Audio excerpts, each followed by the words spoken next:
Donc arrivée place des Vins.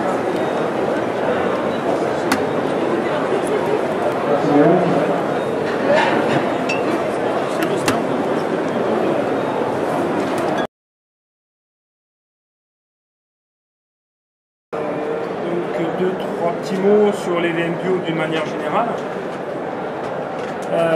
Il faut savoir qu'en France, dans les 10 dernières années, la surface des vignes cultivées en agriculture biologique a été multipliée par 4 à peu près. Ce qui fait qu'aujourd'hui, on est à peu près en France à peu près 30 000 hectares cultivés en agriculture biologique.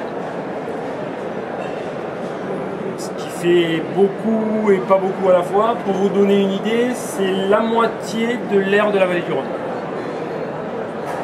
Ouais. Voilà. Sur toute la France. Donc ça fait beaucoup et pas beaucoup à la fois. La région qui fait le plus d'appellations d'origine contrôlée, c'est le Bordelais. Et en bio, en quantité aujourd'hui, c'est le Languedoc-Roussillon. Mais vous avez actuellement un taux de croissance de surface qui passe en agriculture biologique qui est systématique, qui en France à l'heure actuelle, pour les régions où ça évolue le moins vite, on est presque à 20%. Et les régions qui évoluent le plus vite, on est presque à 40%, on est à 37 ou 38%. Alors c'est vrai que 25% ou 20% de peu, ça fait pas énormément. Mais ça va vite faire boule de neige à cette vitesse-là quand même.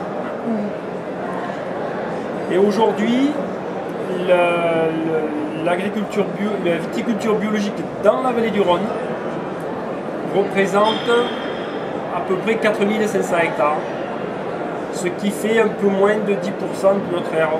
Donc on est à 7-8% de l'aire de la vallée du Rhône qui est conduite en agriculture biologique, en viticulture. La France est au 2e rang mondial en viticulture. Le chiffre 2009, c'est l'Italie qui a le plus de surface viticole en bio. C'est les mêmes contraintes entre...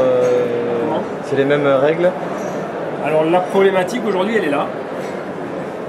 C'est qu'aujourd'hui, quand on parle de vigne et de vin, la réglementation ne porte aujourd'hui que sur la viticulture et pas sur le vin. Donc aujourd'hui, ce sont des vins issus de l'agriculture biologique.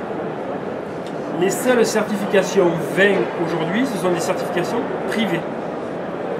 On appartient à un label privé qui certifie au niveau vin.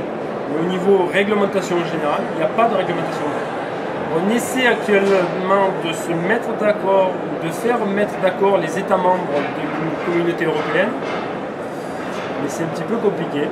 C'est un petit peu difficile parce que pour arriver à faire mettre d'accord 27 pays européens dans lesquels, en termes de production viticole, vous avez des Allemands et des Autrichiens qui doivent se mettre d'accord avec des Portugais et des Grecs, ils n'ont pas tout à fait les mêmes objectifs et surtout les mêmes contraintes. Donc c'est un petit peu compliqué. Et aujourd'hui, les deux soucis, on va dire, majeurs au niveau œnologique, c'est le SO2 et les quantités de SO2 et c'est les traitements thermiques des vins. C'est-à-dire des traitements, l'usage de chaleur dans le traitement des vins. Dans certains cas, parce que c'est pas une matière, c'est pas une règle qui est utilisée de manière régulière. Voilà. Donc c'est vrai qu'aujourd'hui, la situation est... Alors, on espère, hein, très honnêtement, qu'on arrive à avoir un certain consensus pour qu'on ait quelque chose qui existe au moins et qui évite cette évolution aujourd'hui vers des petites querelles de chapelle que l'on voit apparaître entre les bio, les plus bio que les bio, les plus voilà, qui créent un peu de confusion chez le consommateur, qui a un peu de mal à savoir entre les gens qui sont en bio, les gens qui sont en biodynamie, les gens qui revendiquent ce qu'on appelle nature mais qui ne représentent rien de concret aujourd'hui. Hein, c'est plus un moment philosophique presque que quelque chose de concret. Parce qu'il n'y a rien d'écrit, ça devient compliqué pour le consommateur. Donc on aimerait qu'il y ait quelque chose de factuel et que ce soit un peu plus facile à gérer. Mais bon, aujourd'hui il y a quand même un marché qui est présent, une évolution de la demande qui se fait sentir, un marché des vins qui est assez porteur. Puisque si on prend pour l'appellation Côtes-du-Rhône simplement, on est aujourd'hui sur des plus-values sur du vente en vrac. Bouteille, c'est un peu difficile parce que c'est le vigneron. Sur de la vente en vrac, on peut être presque à du 100% d'augmentation.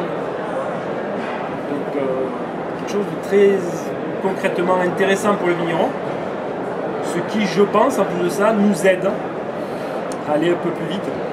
Puisque quand ce genre de démarche, qui est quand même contraignante pour le vigneron, quelque part, il ne faut pas se leurrer, le travail en agriculture biologique, c'est plus de travail, plus de main-d'œuvre. Ça, il ne faut pas se leurrer.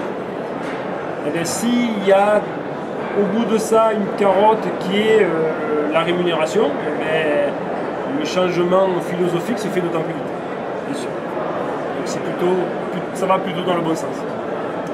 Sachant qu'en plus de ça, on est une région viticole méditerranéenne. Qui dit méditerranéen dit pression de maladies, de problèmes phytosanitaires beaucoup moins importants sur la vigne. Donc, je pense que si on fait partie des régions en France où ce sera plus facile d'y aller en bio que d'autres régions.